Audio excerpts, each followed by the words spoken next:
felt heavy in my hands as I sat alone in Uncle John's study, the afternoon sun casting long shadows through the floor-to-ceiling windows. The rest of the family was still downstairs, picking over funeral refreshments and discussing the estate like vultures circling their prey. But I couldn't join them, not with Uncle John's last words echoing in my mind. "Wait until after the funeral, Elizabeth," he'd said during my last visit, pressing the sealed envelope into my hands with trembling fingers. "Promise me you'll wait." His eyes, usually twinkling with mischief, had been serious, almost desperate. I promised, of course. Uncle John had always been different from the rest of the Blackwoods.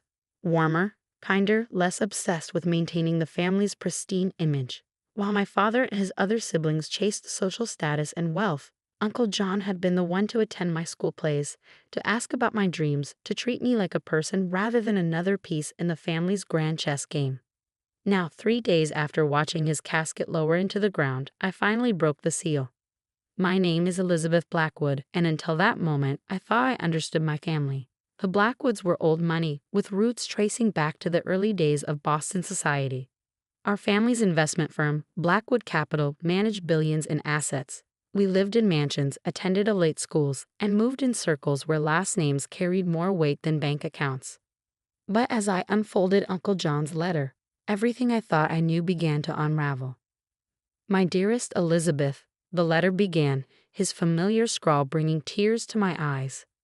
"If you're reading this, I'm gone, and it's time for you to know the truth about our family's fortune, about how the Blackwoods really came into their wealth." I paused, my heart pounding. Through the study's open window, I could hear my relatives' voices drifting up from the garden. My father, William Blackwood Jr., was probably holding court as the new head of the family, already planning how to divide Uncle John's considerable estate. "The story we've always told," the letter continued, "about your great-grandfather building Blackwood Capital from nothing, about his financial genius and impeccable timing. It's all a lie. The truth is darker, and it starts with a man named James Sullivan and a theft that changed everything." My hands trembled as I read on. According to Uncle John, in 1963, my great-grandfather William Blackwood Sr. had been a struggling stockbroker, desperately trying to keep his small firm afloat. James Sullivan had been his client, an immigrant who'd spent 30 years building a successful import-export business. "Sullivan trusted your great-grandfather," Uncle John wrote. "He'd entrusted him with his life savings, millions in today's money. But William Sr. saw an opportunity, one that would either make him or break him forever." The letter detailed how William Sr. had systematically stolen Sullivan's money through a series of fraudulent investments and hidden accounts. When Sullivan discovered the theft, he confronted William Sr., threatening to go to the authorities. "What happened next," Uncle John's letter said, "is something I only discovered years later, after your grandfather, my father, had too much to drink one night. Sullivan didn't just disappear, as the papers reported. He was found, badly beaten, near the docks. He survived but was told in no uncertain terms that if he went to the police, his family would suffer the same fate." I felt sick. James Sullivan had been forced to flee Boston, leaving behind everything he built. William Sr. had used the stolen money to expand his firm, laying the foundation for what would become Blackwood Capital. The theft wasn't just about money, Uncle John explained. Sullivan had documents, contracts with overseas suppliers that were decades ahead of their time. Your great-grandfather stole those too, used Sullivan's connections to build our family's international presence. Everything we have, the firm, the properties, our place in society, it all came from what was stolen from James Sullivan. My hands shook as I reached the next part of the letter. "I've spent years tracking down the truth, gathering evidence. It's all in a safety deposit box at First National Bank. The key is taped to the back of this letter, but there's more, Elizabeth. James Sullivan had a grandson. His name is Michael Carter, and he's been trying to uncover the truth about his family's lost fortune for years." I touched the small key taped to the letter's final page. Below it, Uncle John had written an email address and phone number. "Michael Carter's contact information. I'm trusting you with this, Elizabeth, because you're different from the rest. You have your mother's heart and your grandmother's spine. You'll know what to do with the truth." The letter ended with detailed instructions about the safety deposit box and a final note. "Whatever you decide, remember that the truth has a way of coming out. Better it come from someone with conscience than someone seeking revenge. I sat there for a long time, the letter heavy in my lap, the key cold against my palm. Outside, I could hear my father's laugh, confident and commanding. He'd always told me that our family's success came from making bold decisions. I wondered if he knew just how bold his grandfather's decisions had been. The next morning, I arrived at First National Bank as soon as it opened. The safety deposit box contained exactly what Uncle John had promised. Decades of evidence meticulously gathered and organized. Bank statements showing the original transfers of Sullivan's money. Correspondence between William Sr. and various associates discussing how to handle the Sullivan situation. Newspaper clippings about Sullivan's disappearance and the mysterious expansion of Blackwood Capital. Most damning of all were the original contracts and business documents stolen from Sullivan, their yellowed pages still bearing his signature. Uncle John had even included a modern valuation of what Sullivan's stolen assets would be worth today, over $3 billion. I spent hours in the bank's private viewing room, going through everything. Each document, each piece of evidence, felt like another crack in the foundation of everything I believed about my family. The wealth we flaunted, the superiority we claimed, the legacy we protected, it was all built on a crime. That evening, as I drove back to my apartment, my phone buzzed with messages from my father. The family was gathering for dinner to discuss Uncle John's estate. My presence was expected. I almost laughed. They were all so concerned about Uncle John's millions, not knowing that he'd left behind something far more valuable and far more dangerous than money. The question was, what was I going to do with it? I pulled into my parking garage and took out my phone, staring at the contact information for Michael Carter. One call could change everything. One email could start the process of exposing decades of lies. But first, I had a family dinner to attend. One last chance to see them all together, confident in their position, secure in their lies, before I decided whether to tear it all down. As I changed for dinner, I thought about Uncle John's words. You'll know what to do with the truth. The problem was, I wasn't sure I did know. The truth could destroy my family, but keeping it hidden meant being complicit in a crime that had ruined another family's legacy. The sun was setting as I drove to my parents' mansion in Beacon Hill, casting long shadows across the cobblestone streets. The same streets where, decades ago, James Sullivan had built his business, trusted the wrong man, and lost everything. I parked behind my sister Margaret's Tesla and checked my reflection in the rearview mirror. I looked the same as always, another polished Blackwood ready for another family gathering. But inside, everything had changed. The truth about our family's wealth was burning a hole in my conscience. The next few hours would determine whether I let that fire spread or smothered it forever. The Blackwood family dinner was exactly what you'd expect.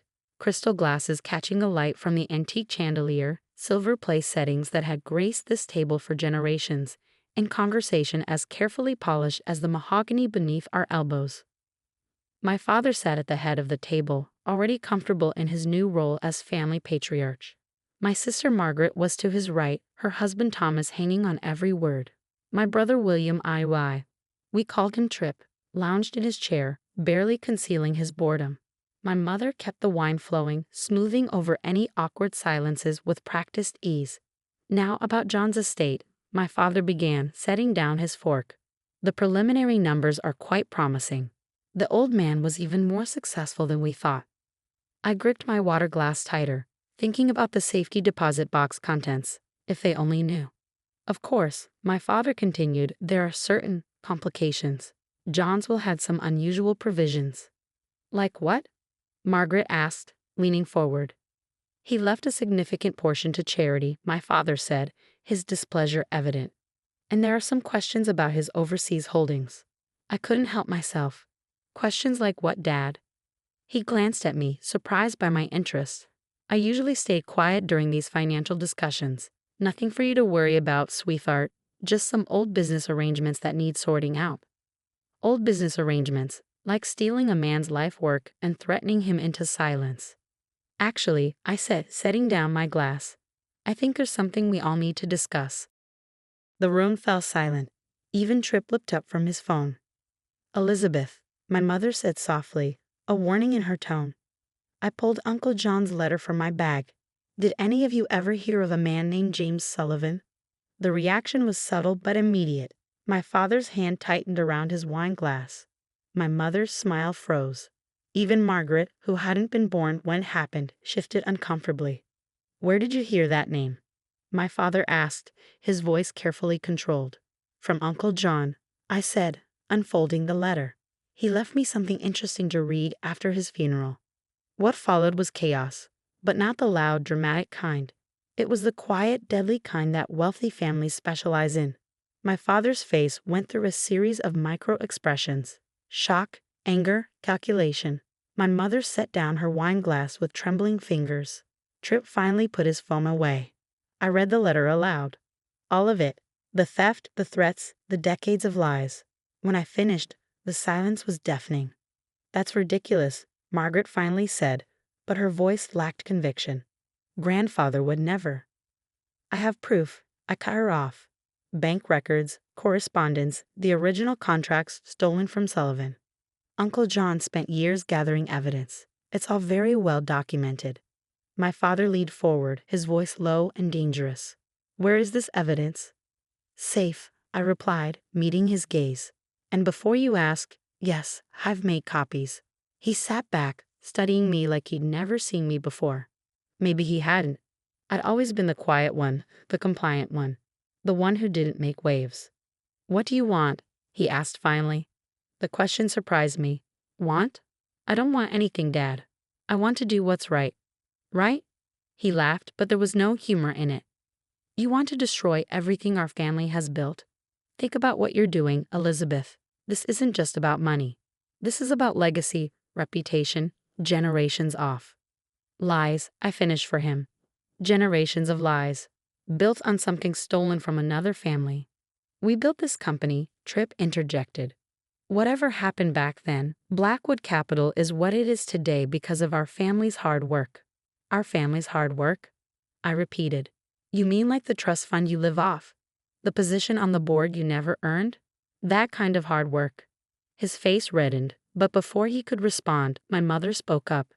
Elizabeth, darling, surely we can discuss this rationally. Whatever Uncle John told you, he was unwell in his final years.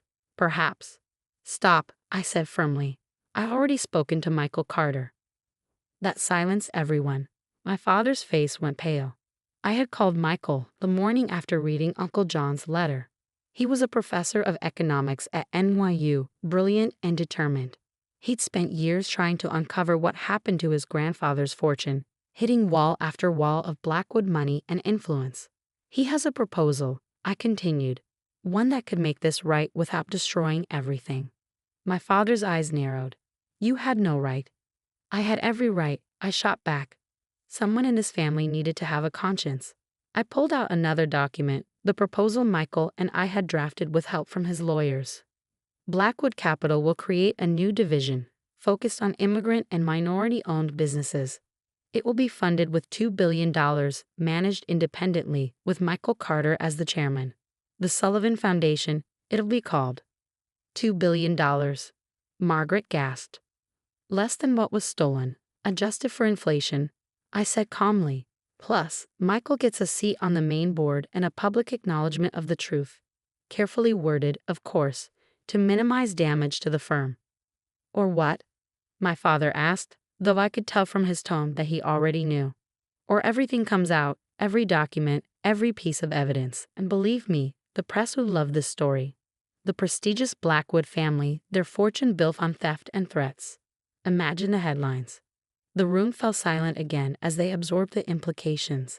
Our family's reputation, our standing in society, the carefully cultivated image of old money respectability, it would all crumble. You're bluffing, Tripp said, but weakly. I pulled out my phone and played the recording of my conversation with Michael. His voice filled the room, discussing details of his grandfather's business, specifics that matched perfectly with the stolen documents. Think about it, I said, stopping the recording. This isn't just about money. It's about doing the right thing. About making amends for a wrong that's poisoned this family for generations. My father stood up abruptly and walked to the window, staring out at the garden where generations of Blackwoods had played, grown up, lived their lives of privilege. When he turned back, he looked older somehow. $2 billion? He asked quietly. I nodded. And the board seat? Non-negotiable. He was quiet for a long moment. Then, I'll need to call an emergency board meeting. Relief flooded through me. It wasn't a full victory. The Blackwoods would still be wealthy, still powerful. But it was something. A step toward justice, toward healing a wrong that had festered for decades. The next few weeks were a blur of lawyers, meetings, and carefully worded press releases.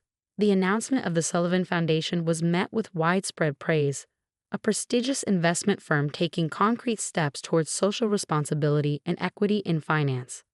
Michael Carter proved to be everything Uncle John had said: brilliant, principled, and more interested in creating positive change than in revenge.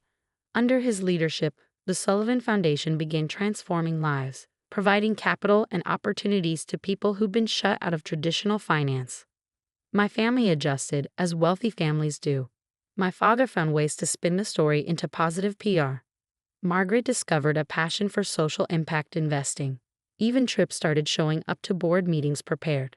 As for me, I joined the Sullivan Foundation's advisory board, working alongside Michael to ensure that some good could come from our family's dark past. It wasn't perfect justice. Nothing could truly make up for what was stolen from James Sullivan. But it was something. 1 year after that fateful family dinner, I visited Uncle John's grave.